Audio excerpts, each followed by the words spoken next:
'Twas the fright before Christmas. 'Twas a midwinter eve at an old haunted house. Not a creature was stirring, well, maybe a mouse. The dragon had fallen asleep on the stair. The manticore snoozed in his favorite chair.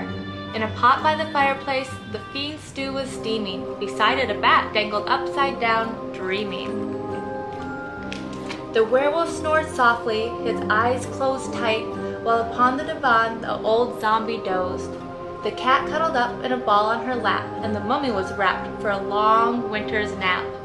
Suddenly, the werewolf awoke, and he howled, "Aroo-roo! Someone mangled my tail, and I want to know who. I suspect, my dear manticore, that it was you."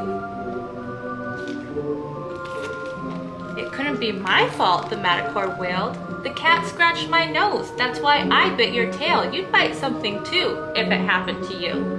"It wasn't my fault," mewed the terrified cat. "The zombie was squeezing me, squashing me flat. You'd scratch something too, if it happened to you." "My fault? Not remotely," the zombie declared. "That flip-flopping bat flew right in my hair.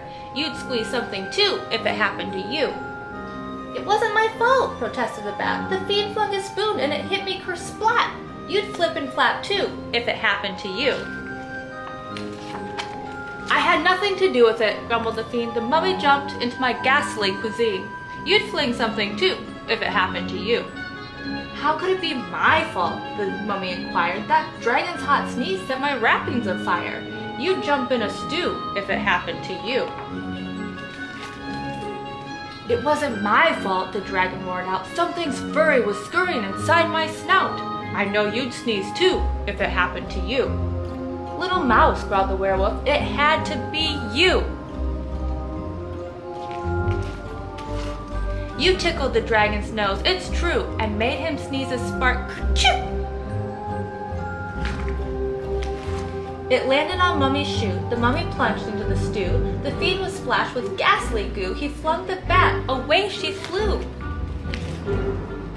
And mused the zombie's new hairdo. She squeezed the cat who jumped onto the manticore and made him chew my tail, and so I howled, "Aroo-roo!"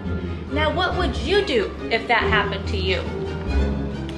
"Oh, please," squeaked the mouse, "I'm so frightfully sorry. Allow me to read you a sweet bedtime story." "Not sweet," shrieked the bat. "Make it gruesome and gory." The mouse served them cocoa with marshmallow sauce. "Top it off," yipped the werewolf, "with mildew and moss." When their tummies were full and the story was done, when the snoring and dreaming once more had begun, the mouse tucked them in and turned off the light. Merry Christmas to all, and to all a good night.